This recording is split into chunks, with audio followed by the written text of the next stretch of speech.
Semangat pagi sobat swimmer dan kuliner. Pagi ini saya berada di kolam renang atau umbul muncul karena airnya memang sebuah umbul yang ditanggul. Umbul atau kolam renang muncul itu pertengahan antara Salatiga dengan Banyu Biru, Ambarawa. Nah, kali ini saya akan mengajak Anda untuk memahami bagaimana cara menyelamatkan diri di air yang dalam. Kadang-kadang kita tidak sengaja tercebur ke tempat yang dalam, apalagi yang berombak besar. Kalau kita bisa tiduran di atas permukaan air, tetapi dengan ombak yang besar tentu tidak cocok. Yang cocok adalah enggak, atau orang lain menyebut gaya injak-injak air. Nah, sobat swimmer, saya akan memberikan tips atau cara bagaimana bisa di kedalaman air yang dalam bisa menyelamatkan diri. Tentu yang pertama adalah apa? Betul, harus tenang. Itu yang pertama. Apapun yang terjadi di gelombang besar ataupun di kedalaman, yang penting nomor satu adalah tenang. Nah, yang kedua, saya akan memberikan tips atau cara enggak gaya injak-injak air, tapi dengan tenaga yang minimalis, sehingga Anda bisa lebih dari 1 jam pun nggak masalah. Ini tidak melelahkan. Bagaimana caranya? Demikian. Mari kita masuk ke dalam air. Nah, di sini kaki hanya diam saja. Hanya tangan yang sesekali digerakkan dengan cara memutar pelan aja. Biarkan kadang tenggelam, tapi juga kadang-kadang naik, diputar kembali. Itu akan menyelamatkan kita, dan kemudian sesudah itu silahkan mencari apakah kayu atau kapal atau minta tolong orang lain kalau kita belum bisa berenang. Nomor satu tenang, yang kedua gaya injak-injak air yang minimalis tenaganya. Seperti apa? Ini dia.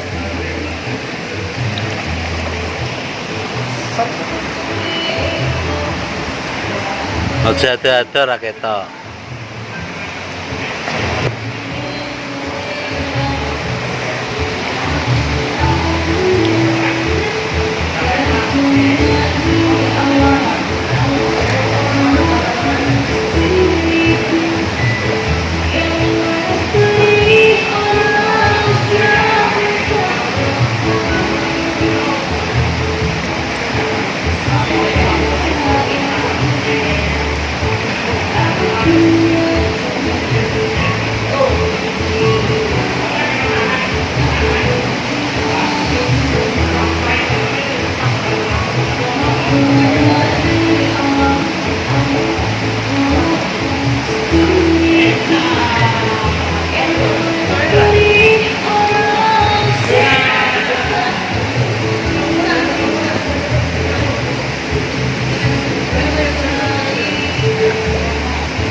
Nah, gaya injak-injak air yang minimalis ini artinya tidak perlu tenaga yang banyak, tidak perlu cepat-cepat, tenang, kakinya diam saja, hanya tangannya yang memutar sedikit saja.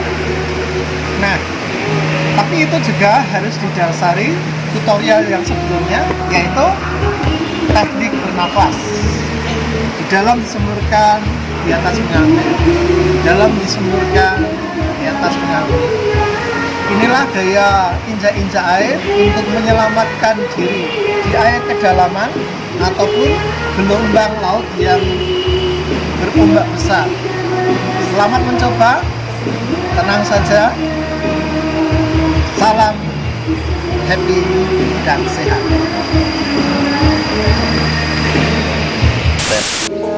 Yang kedua ini saya ingin berbagi untuk melatih kaki, melatih tangannya ya, tangan untuk gaya bebas. Yang jelas yang pertama, posisi tangan harus di depan kepala. Untuk apa? Bayangkan kalau ada ombak, ini adalah untuk menembus ombak supaya tidak kepala dan bahu. Sehingga resistansinya ketika ini di depan, resistansi atau tahanannya kecil, melajunya bisa cepat. Satu, membelah air. Yang tangan kedua untuk mengayuh. Demikian juga ingat ini sampai lurus. Dan yang kedua dengan posisi miring, satu mendayung, satu lurus.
Lihat ini, apa ya ini ya, dan apa fungsinya?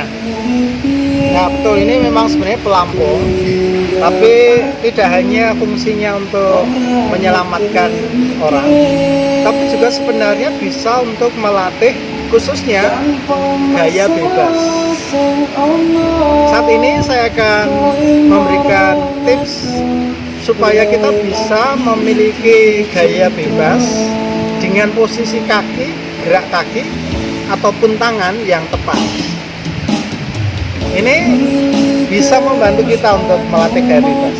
Caranya ya, ini kita akan jepit begini, dan kemudian nanti kakinya ditelikungkan, disilangkan, supaya bisa menjepit pelampung ini. Kalau tidak disilangkan, maka justru kita akan mengeluarkan tenaga besar untuk menjepit. Itu kurang efektif. Seperti apa cara untuk melatih tangan atau kaki kita.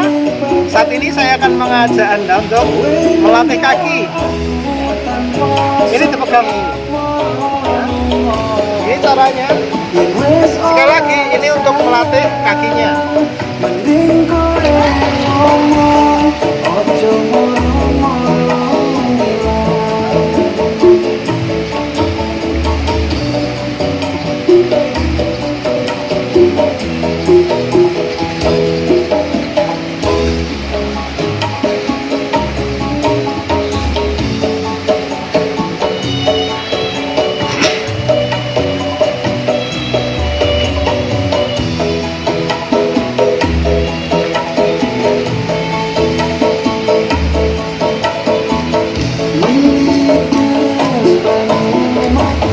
Posisi kaki lurus dan tidak boleh dengkul.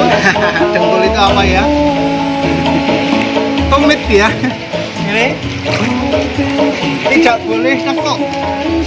Jadi harus lurus begini. Tidak boleh begini. Lurus. Itulah cara untuk melatih kaki dalam gaya bebas. Selamat mencoba. Salam sehat dan happy. Ya, selamat pagi. Di sini saya akan mempraktekkan kombinasi antara gerakan tangan gaya bebas yang memang begini, ikut miring, dengan kaki yang lurus posisinya, tumit tidak boleh nekuk. Seperti apa? Demikian, silahkan mengikutinya.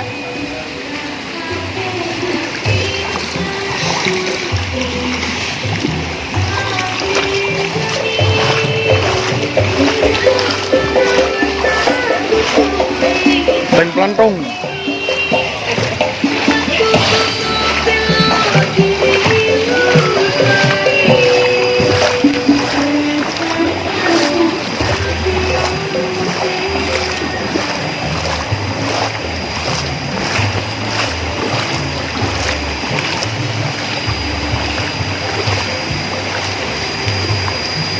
Oke, selamat mencoba.